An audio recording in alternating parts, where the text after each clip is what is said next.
In fact, what I picked up in Europe is that I can dress decently, I can be fashionable and still be a Christian. I became comfortable in the things I used to like. Before I left Ghana, I used to love wearing shorts, but my mom didn't agree to the whole girls wearing shorts kind of thing. But when I went to Europe, I realized, oh, during summer, I could actually wear shorts. In fact, I'll go to church and some of the girls will go for camping and some of the church girls will wear shorts. So I realized some of the things that I wasn't allowed to do in Ghana, I could actually do it in the Christian setting. There's a way you can do things. In fact, we went to a church picnic and they were wearing bikini, but let me say quote unquote decent bikini. But I am not comfortable with wearing bikini, so I didn't wear it.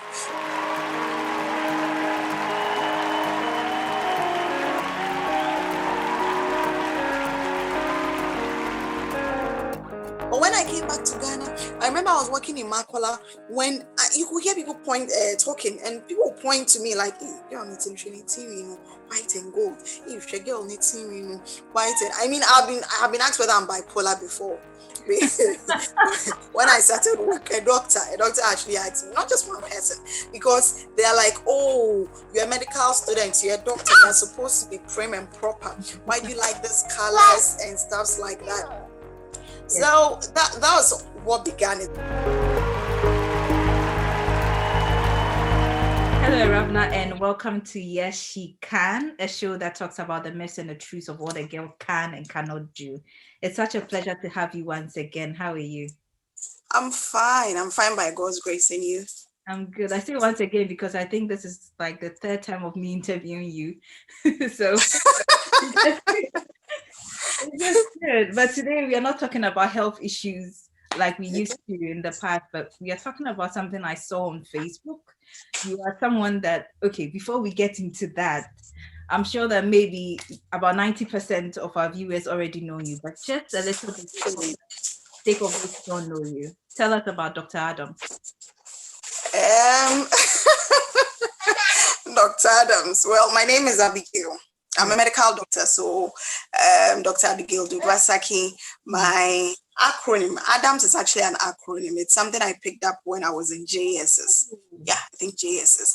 It's an acronym of my names. So I've been using it on social media and things like that, and it's come to stick. Actually, my mom was the one who was pushing the Dr. Adams, still writing it on everything, on all of my books and stuff like that. And it came to stick, Dr. Adams. So that's the name I use in the social media world. But officially, my name is Dr. Sackey. Yes. So what can I say? I'm a medical officer. I'm a Christian. I attend the Church of Pentecost, a proud Pente member. I'm married with one baby who you might see very soon because she's around. Amazing. So all that we see, okay, all that I have seen with you is you have long hair, and the only color I've seen is maybe white, which you put in your braids. So you were one of the add color to your hair kind of girls. But then we saw you on social media. You've cut this long, beautiful hair of yours. You've put on a boy, which is a line in your hair. And not just that, you dyed it red. So I was like, okay, we need to talk about this. What brought this transformation? Is it another side of you, or that is actually you that we didn't know? So it's me. You know, I grew up in a very typical Pente home where even with the wearing of trousers, before I started wearing of trousers, it was an issue in my house because my mom was like, okay, fine, if so far as they are bola, so far as they are not tight on here, she can wear it. And my dad said no. So we went back and forth before they allowed me to wear it. Now, when I went outside, I braided my hair in Ghana before I left. So it was usually black or dark brown. But when I went outside, when I say outside, I studied in Russia. My roommate had white hair, as in, she's from Zambia and she shipped to Russia white hair. The braids itself, not herself having it, but she had a lot of them. And no one was using it. All the girls were, I will not say afraid, but everyone was staying away from it. It looks like we're all that conservative, sorry. Mm-hmm. So I was like, oh, she's left the country. The hair they are there, no one is using it. Why not? Let me try. So my first colored braid was actually black and white. When I did it, I was like, this is nice. And then I realized other girls also started using it. Someone did whole white, whole black hair. And I'm like, oh, okay. So it means it's something we can do. And I just realized at that time that I loved color. So I started experimenting. And the first time I came to Ghana, I did gold and white hair, which people weren't so comfortable with it. So it's not that I changed or I picked up this bad habit from Europe. No, but it came along. There was hair and I decided to use it. And I realized, oh, it's something I actually like. So then why not? Sorry. So why not? So I started using it. I did the gold and white. I did wine and white. The white hair was there. And remember, it was free. So it was free. And no one wanted to use it. So I started experimenting. I realized I like the other girls too were using it. And then over the years, as I stayed in Russia, I realized I loved red hair. So if you see most of my pictures in Russia, I was doing red hair, red wig, because I realized that's the color that I want or I liked. And anytime I watched animations, I liked anyone who had red hair. In fact, in my class, I started making friends with white girls who had red hair. Hi. So that was it. That's what started this whole colored hair thing, because I realized I loved it. So when I came to Ghana, the first time I came to Ghana, I had gold and white hair. My mom was very uncomfortable because she's a deaconess of the Church of Pentecost. My dad was an elder. And I think people were telling her, oh, Abigail has changed. I was a Sunday school teacher before I left. Abigail has changed. She's wearing longer heels. I used to wear it in Ghana, but you know, this Ghana and then Boba. So sometimes you can't wear it all the time. But I came down and I had lots of heels.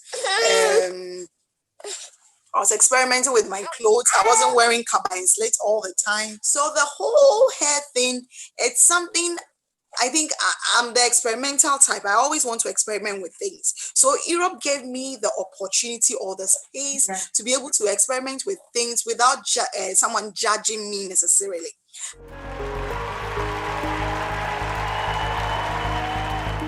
So when I remember I worked in Temale. When I was in Temale, I did this cornrow. It was red. And one of my seniors actually made a comment, and it kind of sounded like anytime I made a mistake, he made reference to my hair. Instead of learning, see what, I mean, everyone could make that same mistake.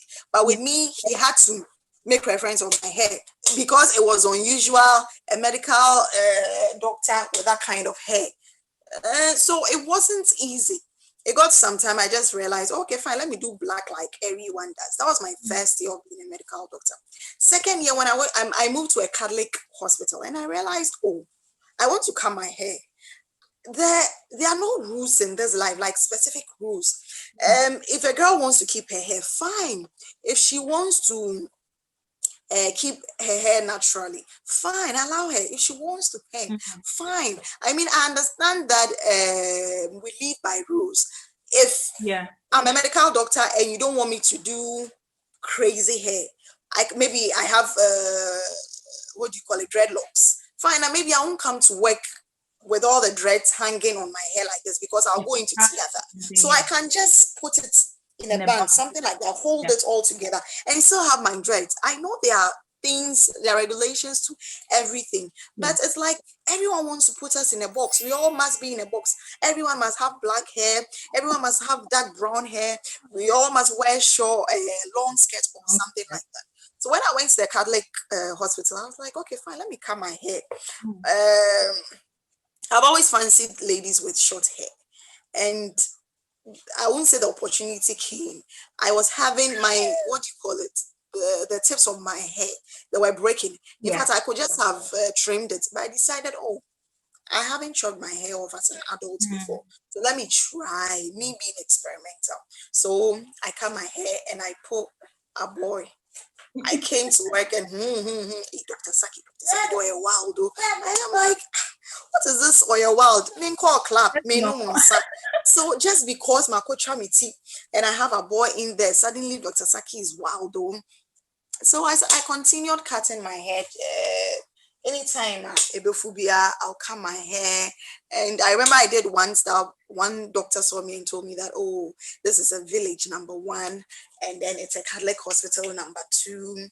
People are going to talk. So I thought about it. In fact, my boss, Dr. Owusu, wherever you are, God bless you, he's a surgeon. He was like, Abigail, do what pleases you. Me, what's important to me is that you are coming to work on time, Your you are job. doing your job.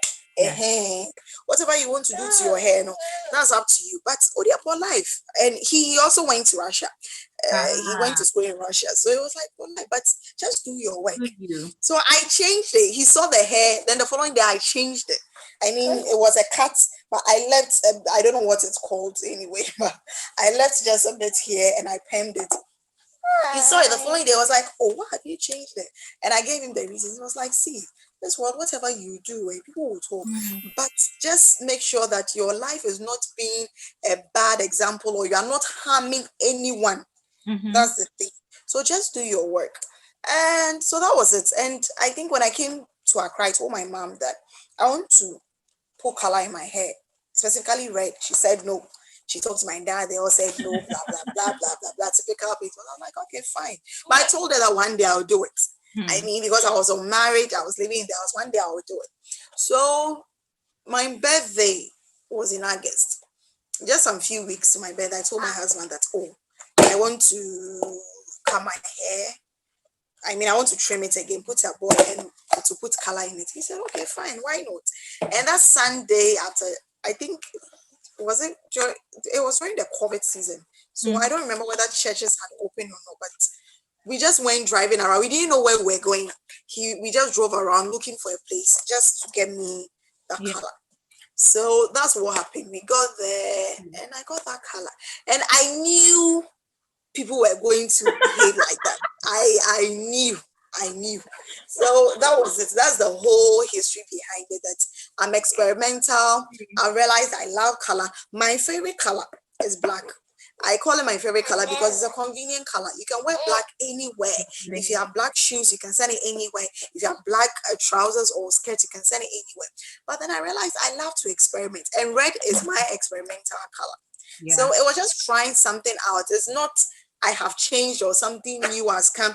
As you can see, it's faded out a bit because my mom was giving me pressure. She had her reasons. I mean, we'll go into it. She also had her reasons. I understand her perfectly. I understand where she's coming from, though she didn't really understand where I'm coming from. She wanted me to wash it out. I tried washing it out using baby's shampoo, and this is what I have. So by the end of the month, the plan is actually to braid it. Yes. And will I do this in the near future? I think so, because it's something I like. It's some who I am. It's something I like. And the funny thing is, sometimes I go to town when I used to have red hair. Me, myself, I've forgotten I have red hair. And then people are looking at me like, Then I remember, oh, they are looking because of the red hair. Because Minkai said I have red hair because to me it's not a big deal. I remember I was in the consulting room one time and there was a child outside. I think he was doing colors outside. I could hear him doing green, white. He entered the consulting room and he pointed at me, red. Then the mom and I, we all started laughing. I was like, oh, he was pointing at my hair, red. People, to me, it's normal. Like, me, be serious, yeah, but to others, and I understand them.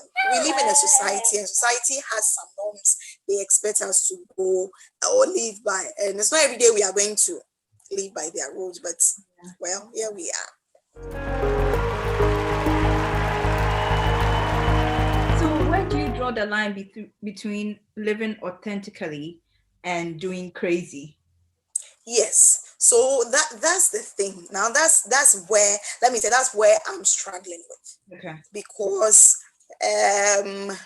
before I left Ghana, I used to wear rings. I love wearing rings. And I used to have one on my thumb and somewhere else, I think the middle finger.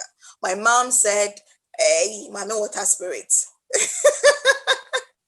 My mom said, Mami water spirit, it is not good. So she said, they are marine spirit, blah, blah, blah, blah, blah, blah.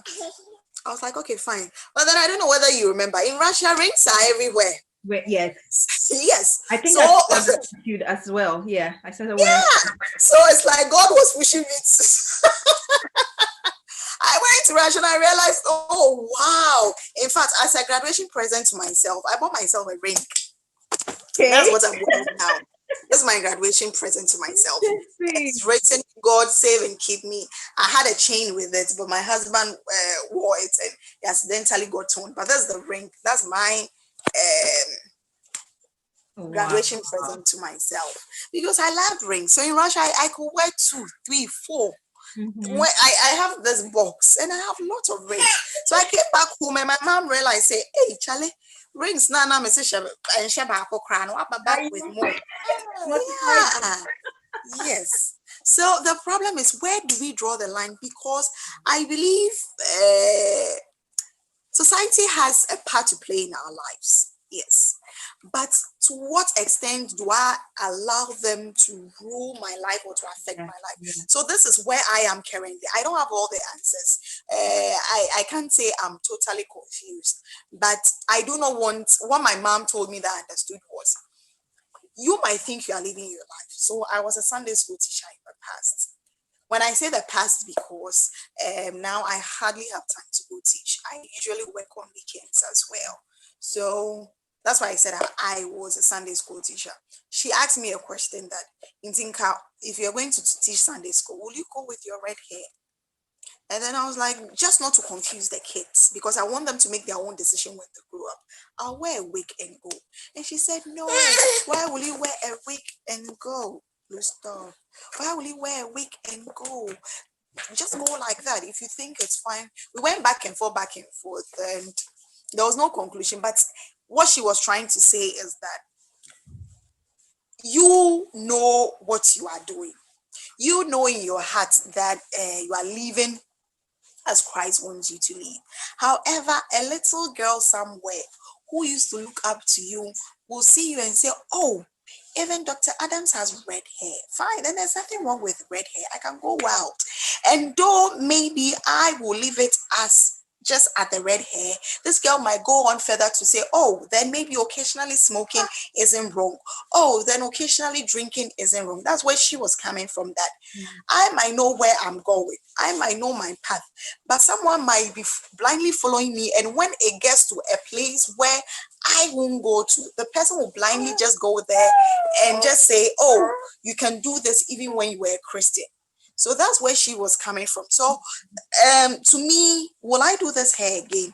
Someday, I will do it again, definitely, I know. But not to confuse people. If I do it and I have to go and teach Sunday school, I'll definitely cover it, because I do not want to confuse the kids. I want them to grow up with good morals, and they should decide on their own that this is what I want to do. Me, I've made the decision on my own. I wasn't influenced by my parents, my husband, or society. I decided to do it because I liked it. Yes. And in my video, I remember I cited an example. There was this old man. I used to do locum at this hospital. There was an old man who he loved me. I don't know why. Somehow I think old people like me. And anytime he came to the hospital, he would insist Dr. Sackey saw him. So he would insist Dr. Sackey saw him. So he would insist I saw him. And the week after I chopped off my hair, he came to the hospital. And he came, and as usual, he came to ask of me. And I told him, this Dr. Sackey. He came to my consulting room. He was just staring at me. He was like, are you sure you're Dr. Sackey? I said, yes. He was just quiet looking at me. And then he said, but you had long hair last week. I said, yes, Grandpa, I cut it. He was like, are you sure you're Dr. Sackey? I said, yes. And I saw him and he left. That was the last I saw of him. He never came back.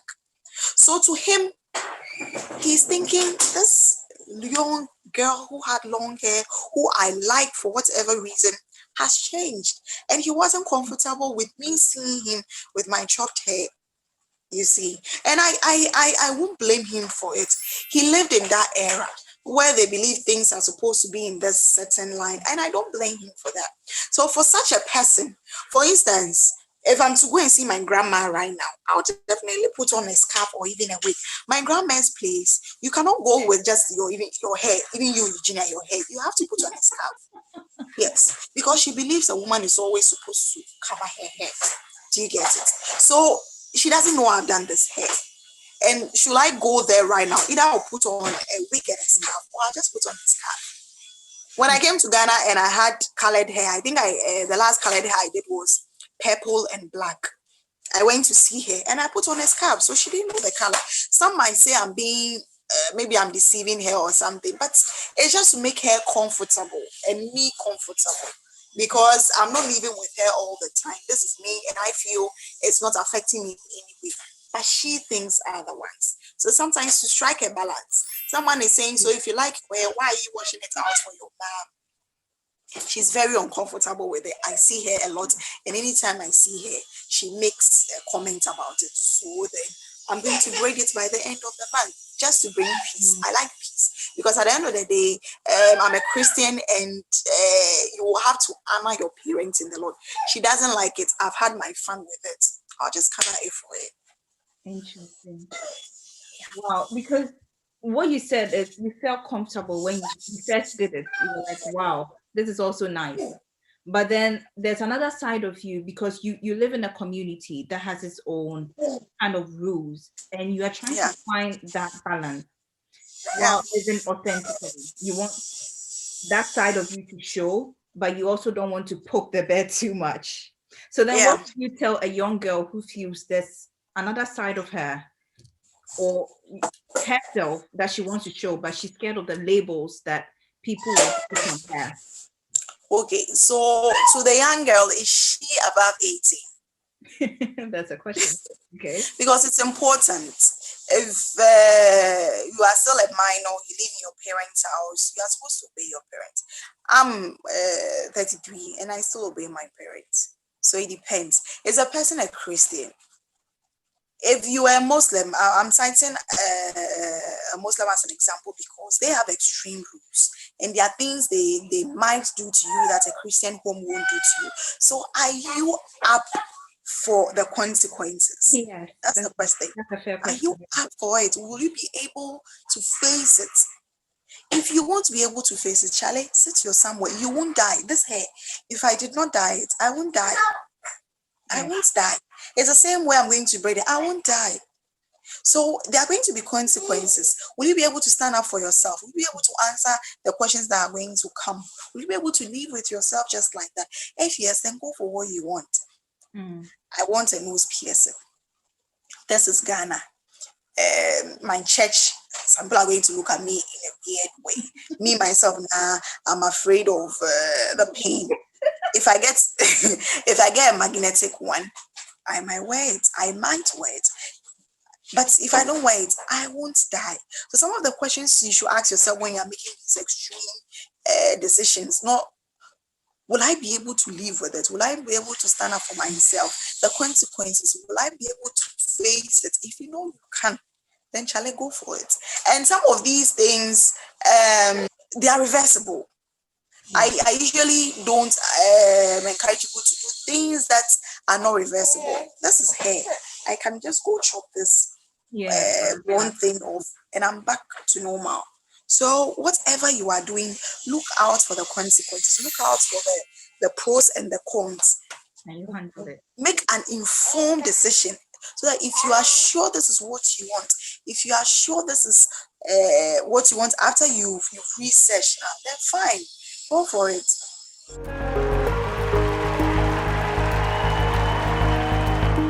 I'm sure you kind of expected some of the reactions from people at work, in families, your friends. Which one kind of took you aback or shocked you, and how did you handle it?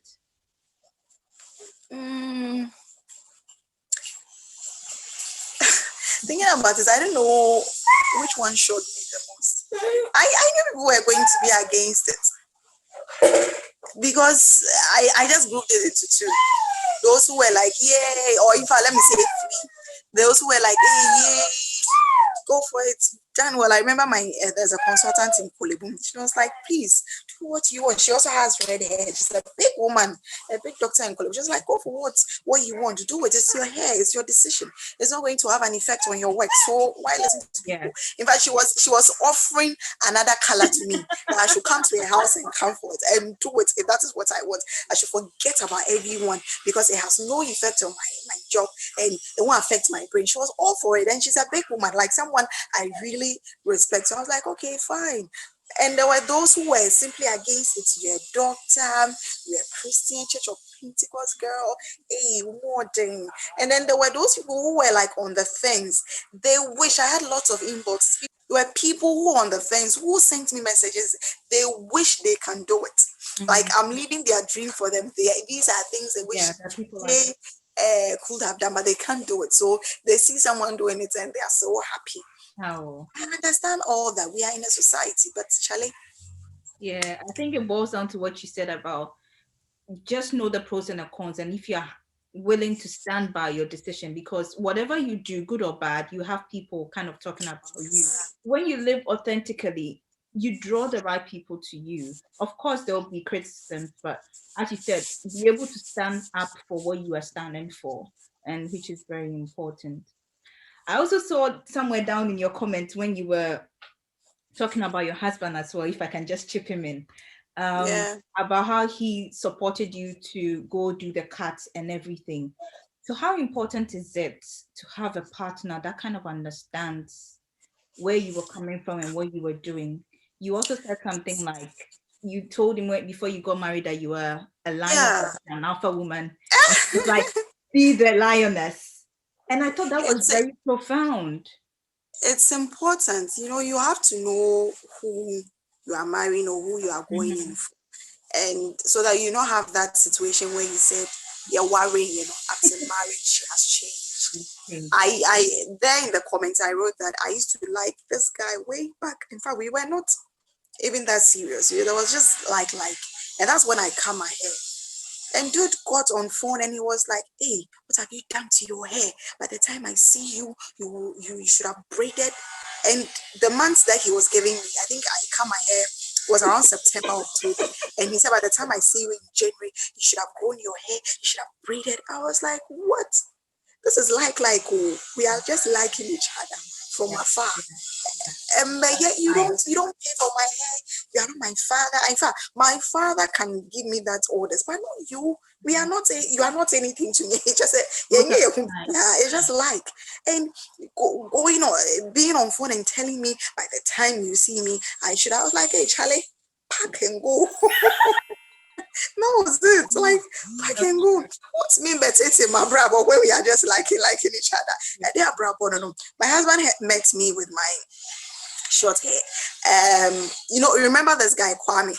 Yes, we have a mutual friend Kwame. Kwame is someone who likes long hair. So I remember I asked him that, so what if your wife decides to cut hair one time? She was like, okay, fine.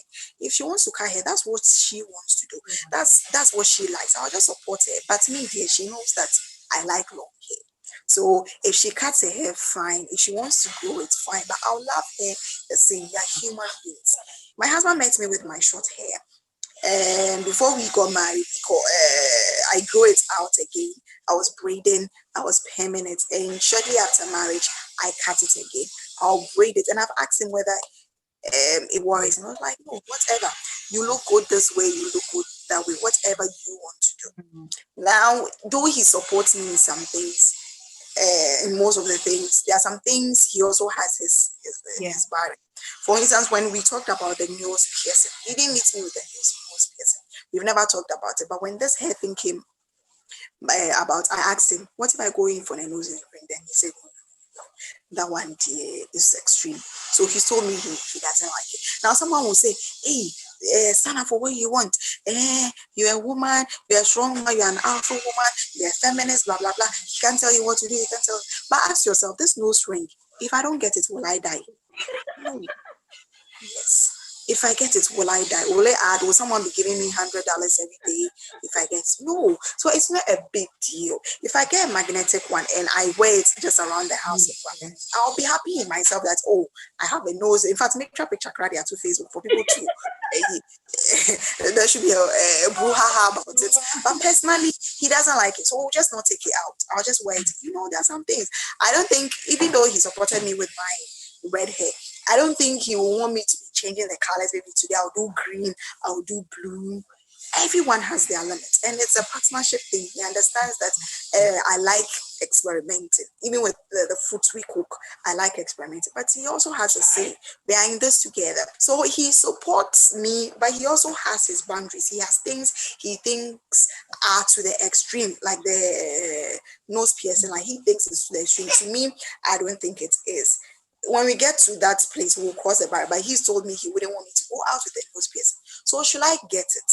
Like I said, I really want to get a magnetic one. I'll just wear it around the house and it will make me happy. And that's it. So getting a partner who supports you in these things, getting a partner who understands how extreme your experimental stuffs are and how you want to live your life is very important. So that later on, there won't be an issue that you've changed. This is what you do when he met you, and this is you now. Exactly. I think it's about being truthful from the beginning. And for, as you said, it's a partnership and finding the balance. It's not about always what you want. No. The balance. I'm sure that he also has some sacrifices he has to make, or you also have to make for him, and you have your own barriers for him. And so that's how we work. Interesting. Oh, Ewurabena, thank you so much for today. I really enjoyed our conversation. You're welcome.